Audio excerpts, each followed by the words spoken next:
Hey guys, I'm Saber, graphic design student at Kabaka, and for Letter Studio I'm working on a revival typeface with Franc Blokland, and today I'm going to show you how you can combine some softwares and tools like Glyph Collector, Illustrator, Photoshop, and a font editor to get better results of tracing your letters. So let's start with Glyph Collector.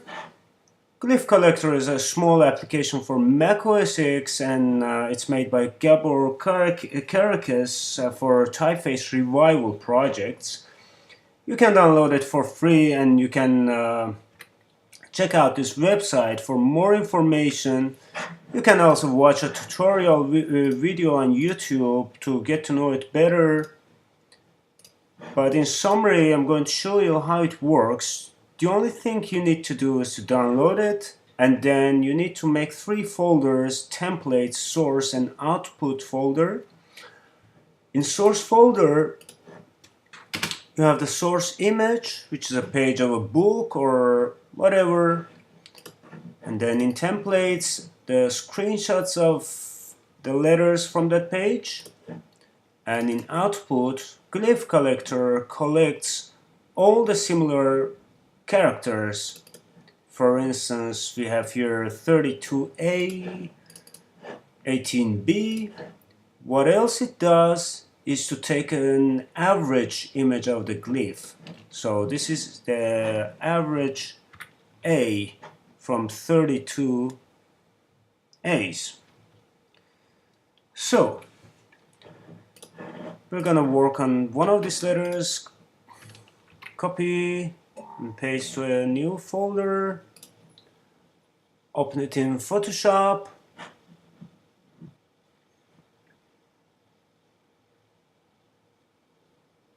my computer is a little bit slow. You can get a coffee or something. It's really slow. It's really slow.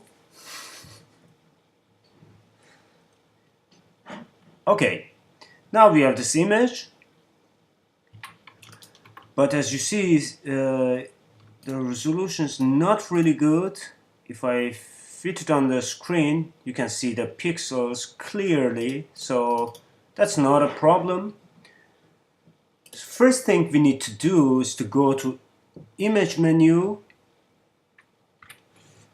and change it from in image mode, change it from grayscale to lab color. And then here in channels window, you need to deactivate all the channels except the brightness, this one, and then go to the filters, and in filters choose sharpen, and then smart sharpen. Yes, and here you can also play with the parameters. Also, you can use this lens blur, motion blur, or whatever. This is good enough. Now, again, go to the image from the menu, image size, and now you can see here it's a very small image, 2 centimeters width. We're gonna change it from 2 to 10, and the resolution from 72 to 300. And here again you have some options. I suggest you to use this one, bicubic smoother enlargement, and OK. So fit on the screen. Now you see this image. It's a little bit blurry, but it's okay.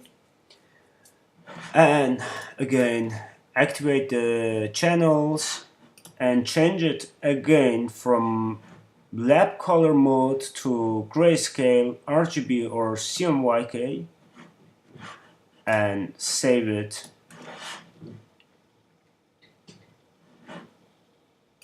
As letter C and JPEG.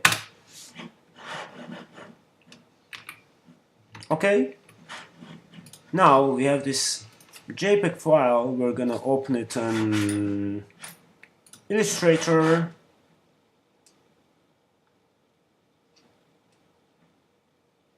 Yes. Now you can see this option here, image trace. You can choose this one, you can use it. And then if you expand it, you see all these nodes, which is not really good. It's not a good sign for type designers, because type designers, you know, it's a lot of work, and we always try to use the smartest and easiest way to speed up the process. So Command Z, again, let's trace it, and then here this small panel is icon is image trace panel. Open it, and here in view, now by default it's on tracing result, but it's better to put it on outlines with source image, and you see the outlines with the image in the background. Now in image trace window, you can play with the parameters. The threshold is 128, which is good enough. You have to reduce the path from 50% to minimum, 1%, corners to 100, and noise from 25 to 1 px. Good enough. We can close it, expand it. Now there you go, you see. There are only a few nodes. Now you can, one thing, right click on group, and then we don't need this white background. This one, we don't need it.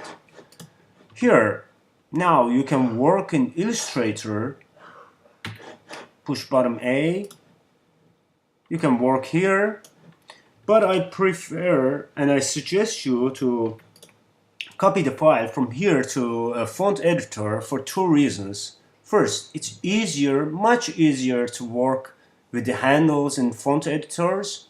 I usually use glyphs. You can use any kinds of font editors. The second reason is that anyway you want to generate your typeface and type with it, so it's not possible in Illustrator. Copy, and let's go to glyphs. Here,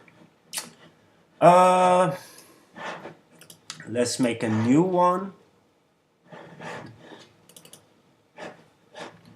Sorry, lowercase c, and paste. And here in the right window, you can enlarge the image. You should also consider the X height. It's too big. A little bit smaller. A little bit smaller. Yes, I think this is good enough.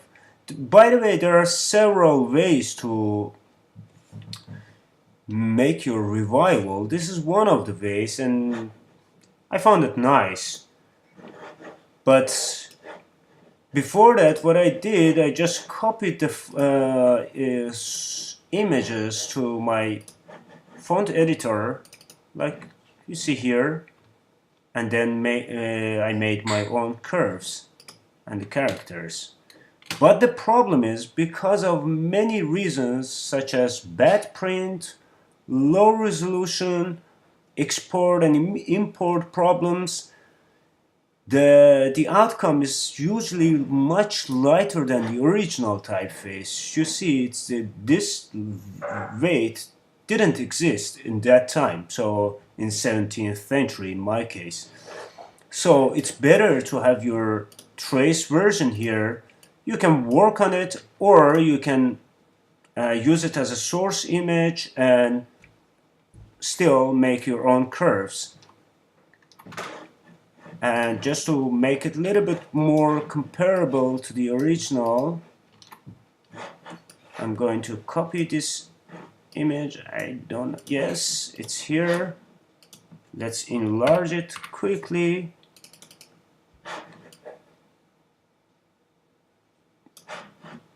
And 10% more. No, 5% smaller. Yes, this is good enough.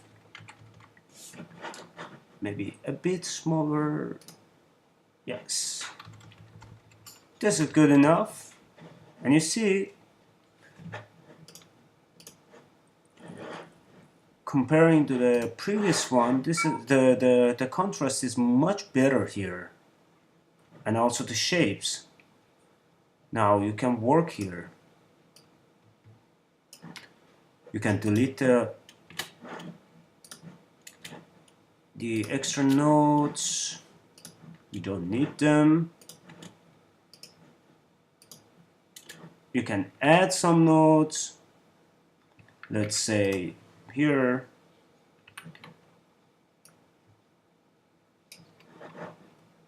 Again, we don't need this one. Oops. Yeah, there we go. So far, so good. Okay, guys. Of course, it's a lot of work, but it's the easiest way I found for revival typefaces projects. But have fun and don't hesitate to drop me an email, or you can send an email to frank@letterstudio.org if you have any questions or comments, and or if you know better ways, you can share it with us. Anyway, have a nice day. Bye bye.